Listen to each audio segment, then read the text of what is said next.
Granada! Granada? Got him! Actually, maybe it's his first.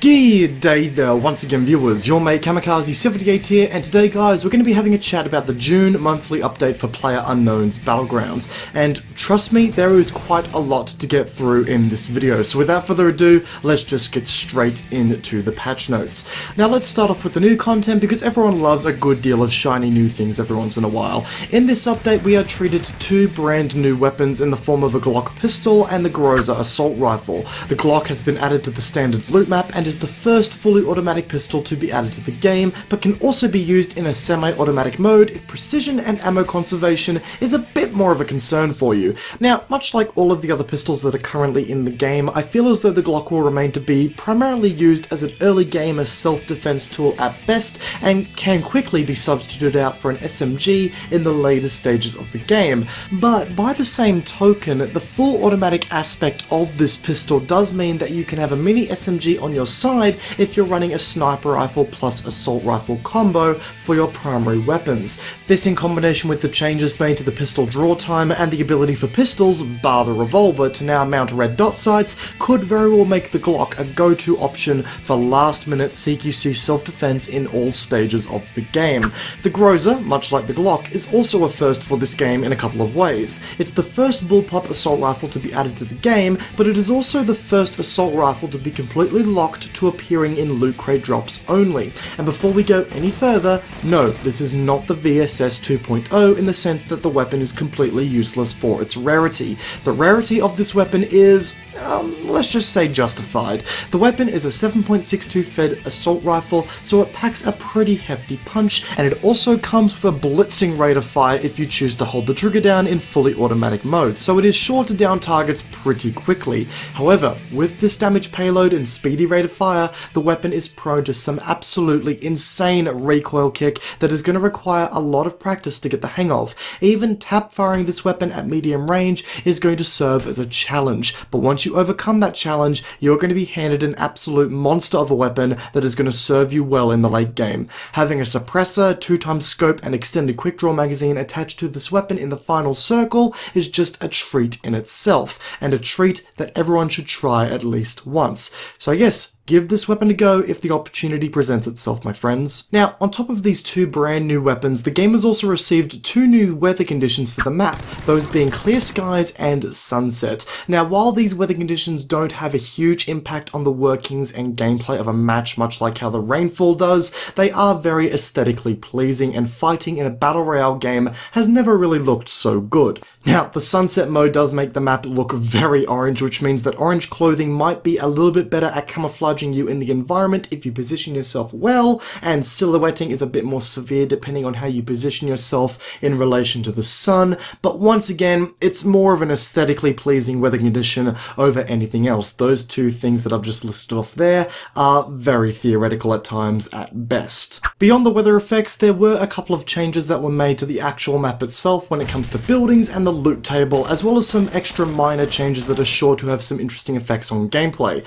One of the bigger changes to the loot table included the removal of the VSS from care packages, and in return, the addition of AR silencers, sniper rifle silencers, and the 4x scopes to the care package drop chance. The VSS will continue to spawn into the world as per normal, but I'm really glad that the weapon was removed from the care packages, especially considering how bloody useless the weapon is right now in the grand scheme of things against other weapons that can fall in care packages. The SCAR-L and the UMP spawn rates were lowered slightly to match their tier, while the micro Uzis was increased accordingly with the UMP spawn rate change. The spawn rate of items in low density locations of the map was also increased across the board, so while you won't find a level 3 helmet in that one random house that you stumble across, you are likely to at least find something. Looting itself has also been improved, with the pickup animation no longer stopping your character entirely and instead slowing them down to a crawl. So yes, your streamlined looting routes at your favorite drop sites have just become become even more streamlined.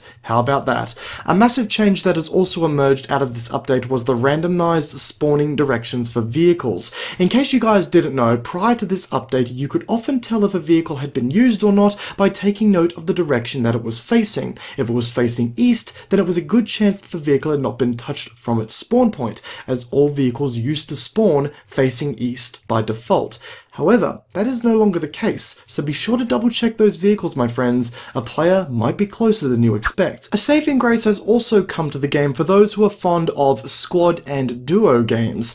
Ever been in a game with your mates, you've got a good set of gear, you down most of the people that you come across, but your dickhead best mate Timmy keeps stealing all of your kills? I mean, sure, it's a team game and all, but we all love our stats, and part of us wants to murder Timmy for his mischievous ways of, debunking your KDR by stealing all of your kills. Well, fear no more, you no longer have to come up with some elaborate plan to destroy Timmy's PC without him knowing, because now, if you down a target and he dies completely, you will also be rewarded with a kill, regardless of who or what kills the target. So no more fighting over who finishes off targets for the kill. Good stuff. Ever been caught in a situation where you're trying to revive your friend but your character keeps picking up that blasted coat? Sometimes we've all been there. Sometimes it's been a small nuisance. Other times it's been the cause of our entire team's death. But after this patch, those woes should be long behind us. The revive interaction is now the prioritized interaction in certain cases, so no more will you have loot getting in the way of saving your buddy. But hey, let's just say you do get caught up. Your buddy ends up stuck just chilling out for a few moments in the downed state.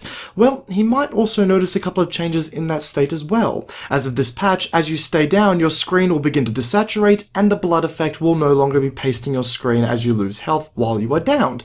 And of course, among all of these more larger changes to the game, smaller things have also made it to the game through this patch, and if you want to catch up on everything that happened, then the link to the patch notes is in the description down below. Oh, and there was one more change that appeared in this game, or one more addition if you will.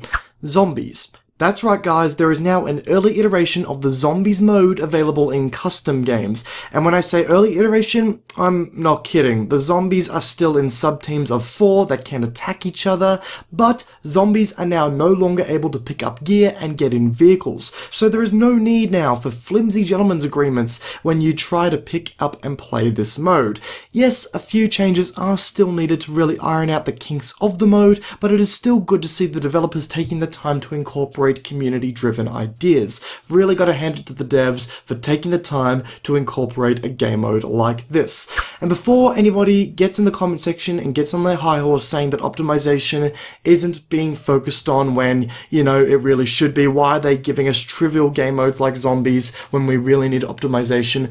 Guys, you must remember that optimization and content are handled by 2 different departments in the development team. So the fact that we've got guys working on zombies, it often means that we've also got guys working on both server-side and client-side optimization. So seriously guys, take a chill pill. The devs are working on optimization, just not all of the devs, because, that's not how game design works. And folks, on that note, that's going to wrap up today's video discussing the June monthly update for PlayerUnknown's Battlegrounds. Guys, after every update, this game just keeps getting better and better, and it truly is an early access success story that really does need to be shared. This is a game that is still in early access and is now sold over 4 million copies. That is absolutely unheard of, and the fact that they are now working on it for console as well just goes to show how committed the developers are to providing a healthy gameplay experience to as many people as possible. And I really do have a lot of admiration